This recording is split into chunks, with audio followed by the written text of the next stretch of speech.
Sienna. To reform individuals who have been punished, bring them back to society functionally. That's exactly what he says. Very good. Page, well, they're all over the page. Let's start with page 10. Page 10. He says, I guess, 2, from the top of the page, 2, 4, 6, 8, 10, 11, 12, 11 lines down, he says, and beyond this distribution of roles operates a theoretical disavowal. Do not imagine that the sentences that we judges pass are activated by a desire to punish. We are no longer interested as judges in punishing. They are intended to correct, to reclaim, to cure. A technique of improvement represses in the penalty the strict expiation of evildoing. So there's no longer expiation, passionate punishment, and it relieves the magistrates of the demeaning task of punishing. Whoa, where's my quote here?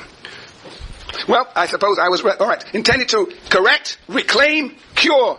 That is the purpose now of this new form of power, this disciplinary power. The function of punishment has changed. The idea now is to rehabilitate the individual. What do we call the part of the government responsible for prisons?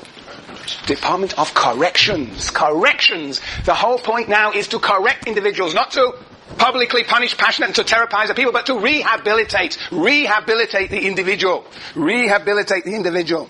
The object of punishment also changes, right? The function of punishment is now to rehabilitate the object of punishment. Before it was the body. Now the object of punishment is the soul. You've been well educated. Yes, the soul. Well, let's look at page 16. Very good. Page 16. What is the soul? That's a very enigmatic concept here. Page 16, 2, 4, 6, 7 lines from the bottom. He says, the expiation that once rained down upon the body must be replaced by a punishment that acts in the depth on the heart, the thoughts, the will, and the inclinations. There's the soul. The heart, the thoughts, the will, the inclinations. The subjective persona. Nably formulated a principle once and for all. Punishment, if I may so put it, should strike the soul rather than the body. Yes. Yes. Yeah. The soul rather than the body. Well, see, it's a bit more complicated than that, because he also talks about the object. The object of punishment changes. It's not about our body going to the soul, but now we move away from unbearable pain to what he says on page 16, to what? To suspended rights. In the prison, we have suspended rights with the regulation of people's movement. But he will, of course, say the prison stands in for many institutions. That is, from unbearable pain to suspended rights. People are no longer free to move and act as they will. So that's the second point.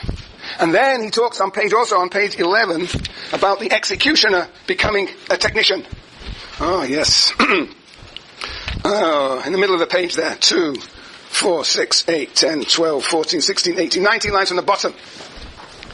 He says, as a result of this new restraint, a whole army of technicians took over from the executioner, the immediate anatomist of pain. Warders, doctors, chaplains, psychiatrists, psychologists, educationalists, and sociologists.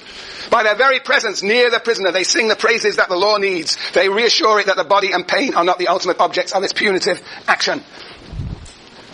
Yeah.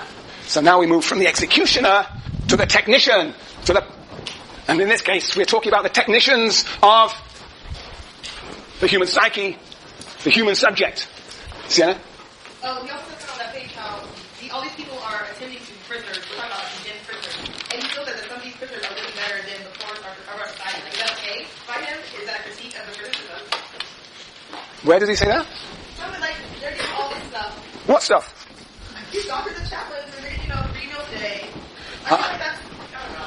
You think that again, the chaplains and the doctors and the sociologists, the psychiatrists and the psychologists? Yes, but in keeping them alive, their lives are being regulated. That's what Foucault's point is. For him, that regulation is a new form of power. For most of us, like yourself, we think this is more humane. In fact, you are saying too humane. He is saying, no, it's not more humane, too humane, but it is a new form of regulation, a new strategy of power. Yeah.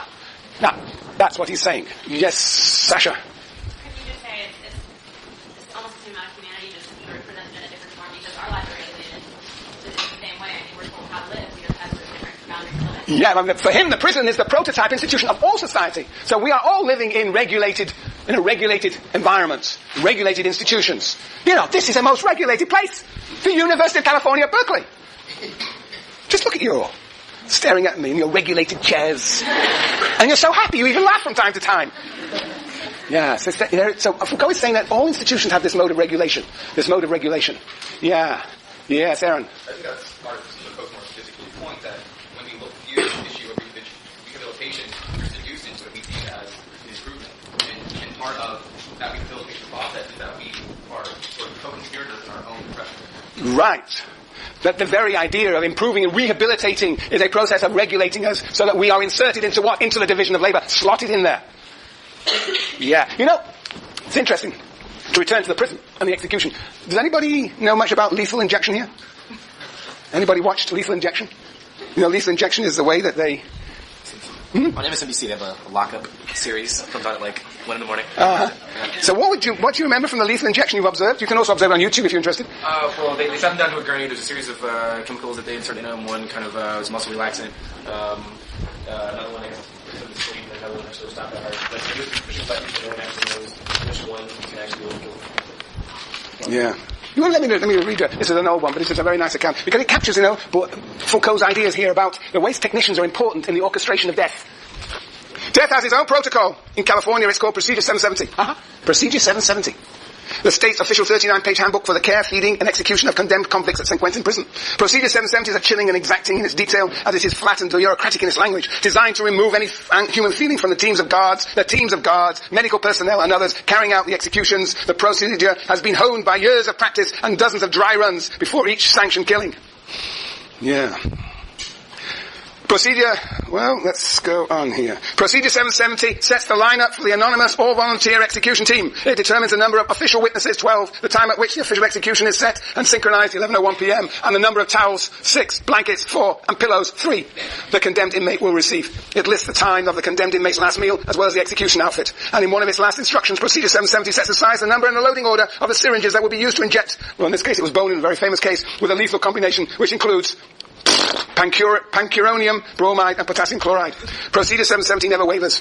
It is designed to avoid slip-ups, the kind that have occasionally occurred in California, where some of the 196 people executed by lethal gas at San Quentin have tried to rip free from their restraints or speed their own deaths by slitting their throats.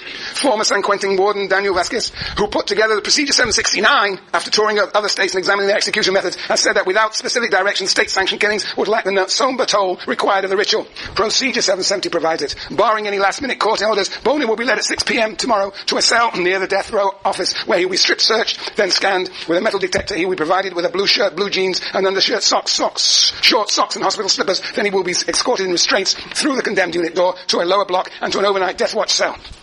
At 3 hours before midnight, Bonin's spiritual advisor will arrive at his cell and may stay there for up to an hour after the execution. Bonin is allowed to receive communion. At 10 p.m., members of the injection team enter a room next to the execution chamber where they will take inventory of their supplies, syringes, rubbers, gloves, cheesecloths, and if necessary, replace missing items. At 1 hour before 12:01, an execution guards will call the phone company for the accurate time and set the 2 clocks outside the execution chamber. At the same time, 9 35 cubic centimeter syringes will be prepared, loaded, 2 containing 20 cubic centimeters of normal saline, 3 containing 50, and so on. 15 minutes later, the lieutenant in charge of the execution chamber will unlock Bonin's cell, ask him to remove his clothes, and hand him a pair of blue jeans and a blue shirt. He will then be fitted with a heart monitor by one of the attending physicians.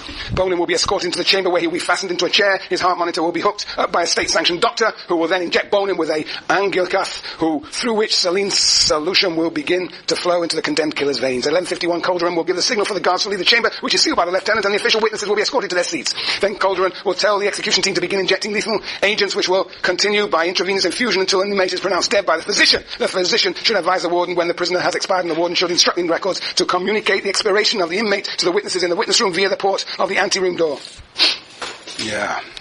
Bonin's body will then be removed with care, dignity, as befitting the 505th person executed by the state of California.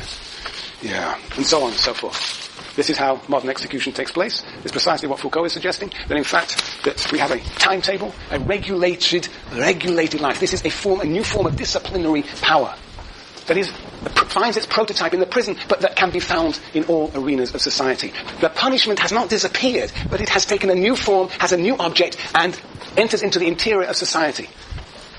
And ultimately the purpose, when it does not involve lethal injection, when it does not involve some capital punishment, is to correct, to normalize, to rehabilitate the individual. And this reminds you of whom? It reminds you of Emile Durkheim. Well, what did Durkheim talk about?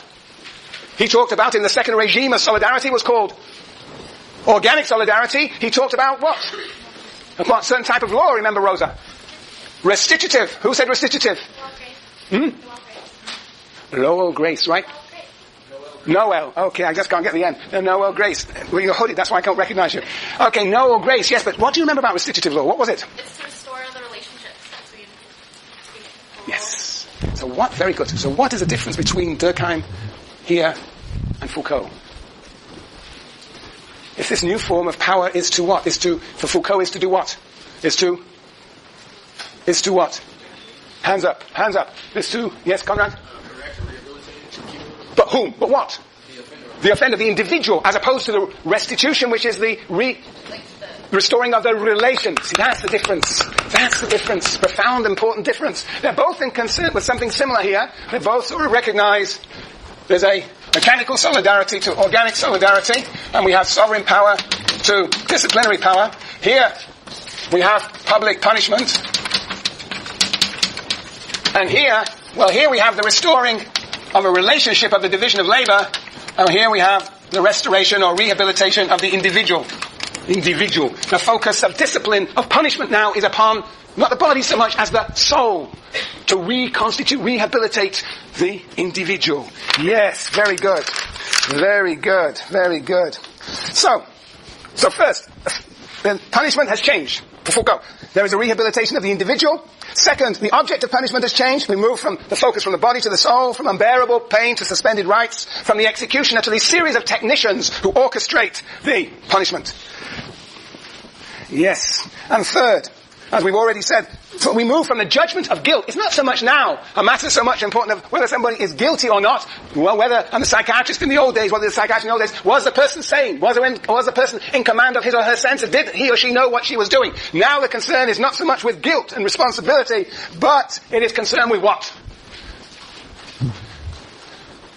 Not so much now with the responsibility within, but now the focus is on how to prescribe the treatment. Somebody is found guilty. The real issue is what treatment will bring the person back to normality. The prescription of normalization. So if you look on page 20 to 21, bottom of the page, 3 lines from the bottom, Foucault writes, and the sentence that condemns or acquits is not simply a judgment of guilt, a legal decision that lays down punishment. It bears within it an assessment of normality and a technical prescription for a possible normalization. Today the judge, magistrate or juror certainly does more than judge. So the focus is increasingly upon treatment. And yes, so you can look at the bottom of page 21. 2, 4, 6, 8, 10 lines from the bottom.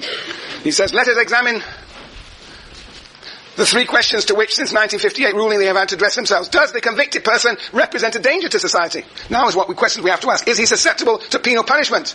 Is he curable or readjustable? These questions have nothing to do with Article 64, nor with the possible insanity of the convicted person at the moment of the act. They do not concern the responsibility of the offender. They concern nothing but the administration of the penalty. Its necessity, its usefulness, its possible effectiveness. They make it possible to show in an almost transparent vocabulary whether the mental hospital would be more suitable place of confinement than the prison.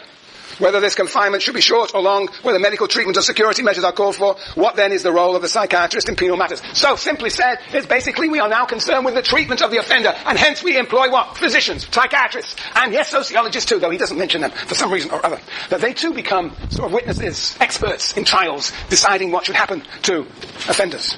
Yes. So, and the 4th point, which is what we already said, so what is public now, if anything is public, is the trial and the sentence. And as he says on page 9. So that's what has happened to punishment. The function of punishment has changed. To rehabilitate. The purpose of punishment is, as I say, to rehabilitate. The object of punishment moves from the body to the soul. The judgment of the criminal goes from the guilt to treatment. And the public spectacle moves from punishment to the trial or sentence. Good. Right. And out of that, yes, Miriam. What